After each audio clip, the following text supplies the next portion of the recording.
Betting apps అనేటివి ఉండొద్దు, betting promotion చేసే వాళ్ళందరూ తాట తీయాలని ఒక గొప్ప సంకల్పంతో ముందడికి వచ్చిన వ్యక్తి ద రమాభాయ్.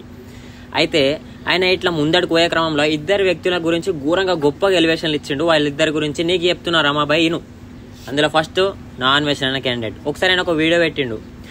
నాకు ప్రమోషన్ చేయమని 10 కోట్లు ఇస్తే ఎడమకాలు కాలుతాను ఇట్లా దండిన, అయితే మీకు 100 ఐఫోన్లు గివ్ అవే ఇస్తా, మీరు ఏం చేయనక్కర్లేదు, కామెంట్ పెట్టాలంతే. 7 రోజుల తర్వాత కామెంట్లు ఎవడున్నాడో మనం బయటకు తీస్తా, 100 ఐఫోన్లు ఇస్తా అనేసి చెప్పిండు. అయితే ఆ వీడియోకి 2 కోట్ల వ్యూస్ వచ్చినాయి. 2 కోట్ల వ్యూస్, 15 లక్షల మంది గొర్రెలు కామెంట్లు చేసిరు. ఆ గొర్రెలలో నేను కూడా కొన్ని, నేను 20 కామెంట్లు చేసిన.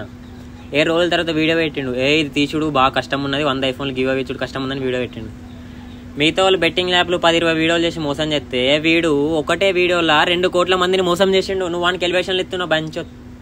సరే ఇది పక్క పెట్టు. ఇంకోడు ఉన్నాడు, పల్లవి ప్రశాంత్ అని తీసినావు. పల్లవి ప్రశాంత్ అంటే ఆయన ఏడుచుకుంటా బ్యాక్గ్రౌండ్ మ్యూజిక్లు వేసుకొని బిగ్ బాస్ అంటే జాలితో పంపించిరు బిగ్ బాస్లకి.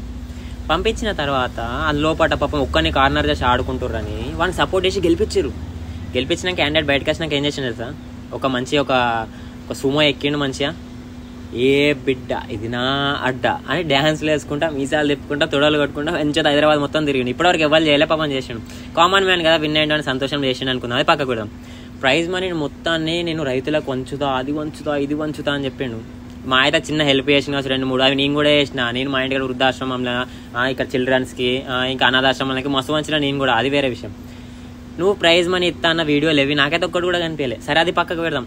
కింద ప్రెస్ మీట్లో ఒకటి అడుగుతారు అన్నట్టు, పక్క ఊర్లో పేద ప్రజలు ఉన్నారు, మళ్ళీ హెల్ప్ చేస్తావు అప్పుడు అంటే, నన్ను ఏమన్నా సీఎం చేసిర్రా మీరు? బిగ్ బాస్లో గెలిపించారు అంతే, నన్ను సీఎం చేయి, నేను అందరికి హెల్ప్ చేస్తా అట.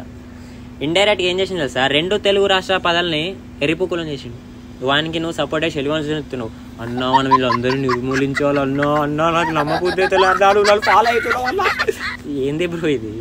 అయితే నువ్వు ఒక సంకల్పంతో ముందడికి వచ్చినావు, అందరిని మోసం చేసే వాళ్ళందరినీ నిర్మూలించాలని మంచి సంకల్పంతో ముందుకు వచ్చినావు. కాకపోతే నువ్వు చేసే క్రమంలోనే ఇద్దరు మోసగాళ్ళని ప్రమోట్ ఎత్తున్నావు. చూసుకో మరి. ఈ పార్ట్ మీరు సరిగా ప్లానింగ్ చేసుకోలేదా? మీరు ఇద్దరు బిగినర్స్ మిస్టేక్స్ ఇవన్నీ. ఒకరిని చీటింగ్ చేస్తున్నాం అంటే ఎట్లుండాలా? బనీన్కి తెలియకుండా డ్రైయర్ లాగేయాలా?